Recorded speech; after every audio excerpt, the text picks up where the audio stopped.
just like to welcome everybody in the house and on the internet today. The usher is passing out envelopes for cash giving in the house, and just like to remind everybody online that you have buttons for your tithe, truma, and digital missions. I'd just like to share with you this morning what God's been working on my heart for the last couple of weeks. It's changed my thinking, and I think it might change somebody else's. So,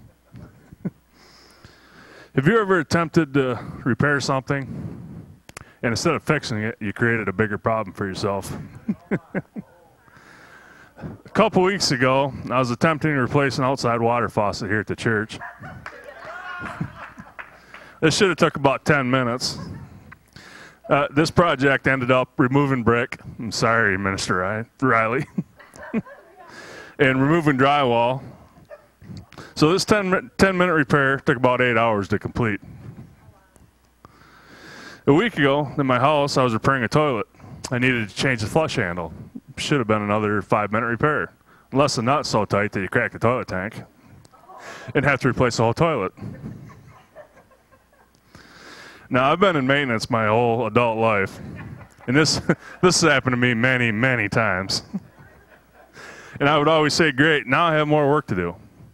But a week and a half ago, as I was standing out looking at the hole in the wall where the brick used to be, God showed me that I've always been looking at this the wrong way. Instead of looking at this as being more work for myself, He told me to look at this as opportunities to learn new things.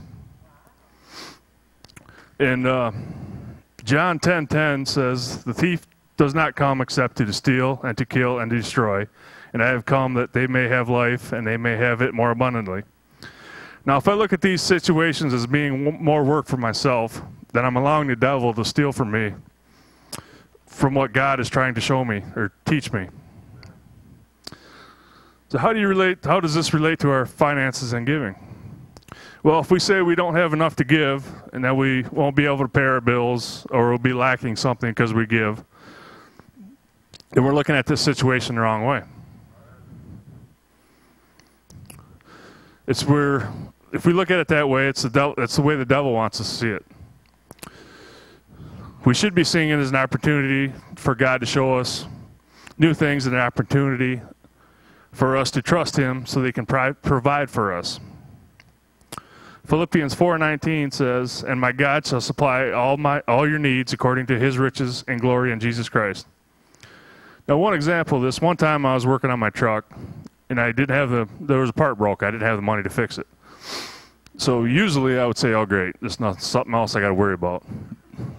But this time, I just put it in God's hands.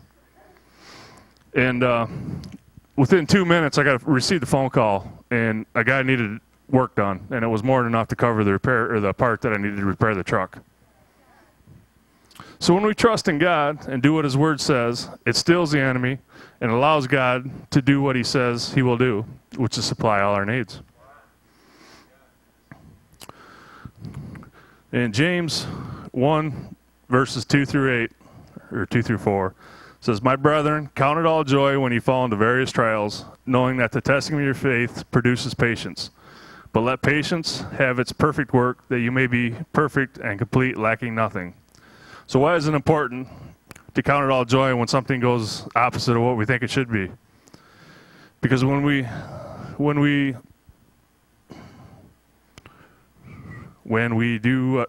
don't allow the devil to steal from us, which in turn lets us receive what God has in store for us in that situation. So next time that the devil says you don't have enough to give, say, "Yes, I do," and then watch what God can do with your obedience. So as people in the house bring their offerings up, I'd just like to pray before Pastor Aaron comes up this way. So Father, I just thank You for Your Word.